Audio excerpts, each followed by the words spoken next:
Yes, what's good, ladies and gents? Welcome back to MKO Boxing, aka MKO Pugilism, where we talk all things box. Remember to like and subscribe on YouTube, follow on TikTok, all that good stuff. So, yeah, let's get into this one. Main event last night in Ipswich Town FC, Portman Road. The main event was Fabio Wardley versus Justis Huni, and as many of you will know, going into the fight, the original opponent was Jarrell Big Baby Miller, and Big Baby Miller claimed to have an injury. That's the excuse. So he got an injury. There was a lot of hype around Wardley fighting him. The press conferences, he went crazy, has an injury, and then in steps Justice Huni, the Australian heavyweight who was a very good amateur and undefeated as a professional, and he steps in as the somewhat of a last minute opponent several weeks to go, about a month out, I think it was. So, yeah, this fight, I was sort of thinking Fabio Wardley. I think most people are thinking Fabio Wardley can do this, probably by stoppage and be given a bit of trouble. And yeah, it was a very good performance, ironically, by Justice Huni, and it showed us in this fight exactly why people pay to watch, why people watch boxing, why we love boxing, because of the way Fabio Wardley kind of rescued victory from the clutches of defeat, from the very brink of defeat. He rescued a victory with one punch. And this was a fight where you had, it was pretty cagey earlier on, first couple of rounds pretty cagey.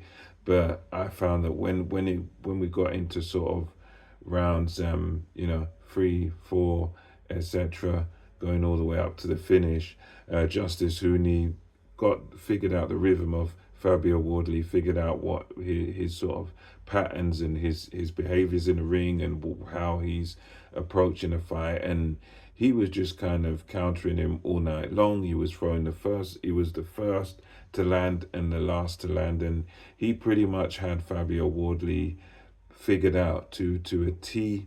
He wasn't really falling for any traps. He wasn't falling for this sort of low left hand lead of Fabio Wardley. He was just, it was a real sort of boxing masterclass in counter punching, specifically with that, because you had Fabio Wardley lay low left hand, trying to sucker Huni into to sort of throw in and trying to get that counter off.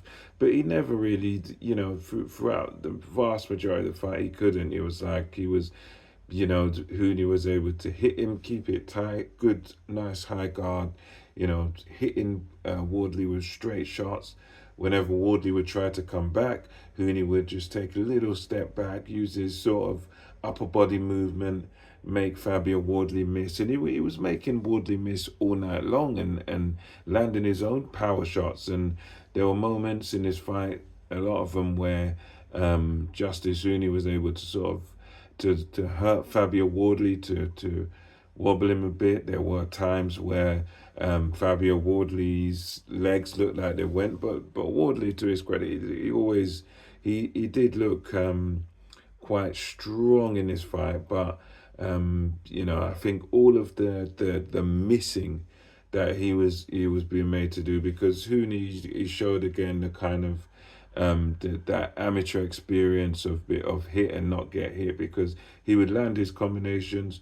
Wardley would come back, he'd lean back, he'd step back, he'd get out of the way of Wardley's punches, then come back with his own power shots and, wobble Wardley at times. And, Huni was in cruise control in this fight. Very, great work rate. And he completely, he completely nullified Fabio Wardley throughout the majority of this bout, and the fight really was his to lose as we came up to the finish.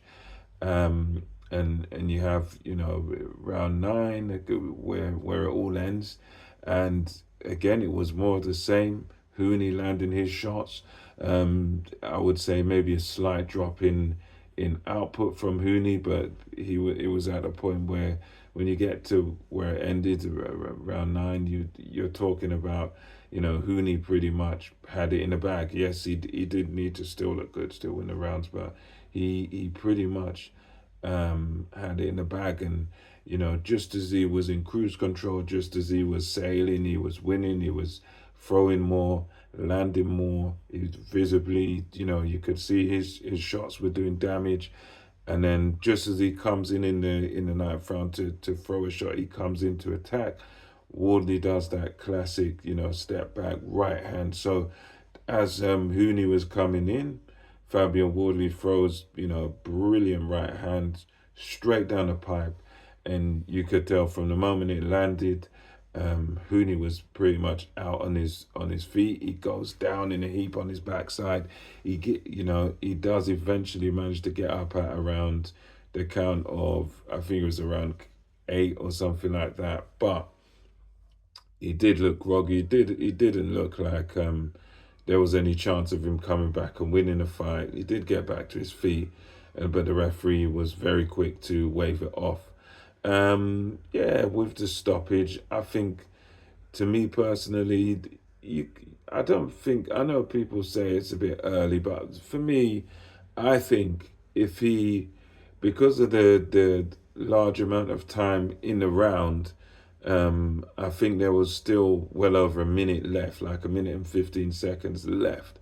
I think if you let Huni continue at that point, all that would happen is that he'd just get knocked out cold. He'd just be put down again, and you could be risking some neurological damage. But I think the referee's stoppage was kind of the right thing. I mean, because at the end of the day, yes, he could have possibly given him a chance, but with knowing how Wardley fights, Wardley, one thing about him, he lacks in certain areas of, there's certain technical areas he lacks. But in terms of finishing a fight, he knows how to finish a fight. He knows how, when he's got someone hurt, how to destroy them, and that's what would have happened. He had Huni been allowed to continue and the referee not waved it off. Do you remember, he still looked groggy. It's debatable whether he really knew where it was. So I think it's a fair stoppage pretty much by the referee there. But yeah, that's what happened. It was one of those boxing stories, reminded me a bit of what used to happen when Nigel Benn was hurt when he was a pro, and he'd get hurt, and then sometimes he's lethal. Most of the time he's lethal when he's hurt, and Wardley kind of showed that. It was a fight where, as I say, he was losing, and he really needed to find a way out of it. He needed to find a way to dig himself out of this one and find a way to win this fight, and that's what he did. That one right hand got him out of jail. That one right hand turned the fight in his favor and won the fight for him. And I think that's why people love heavyweight boxing, because you get fights like this where you got a guy losing, but as long as he can punch, he's got a way. Where there's a will, there's a way. And Fabio Wardley done himself.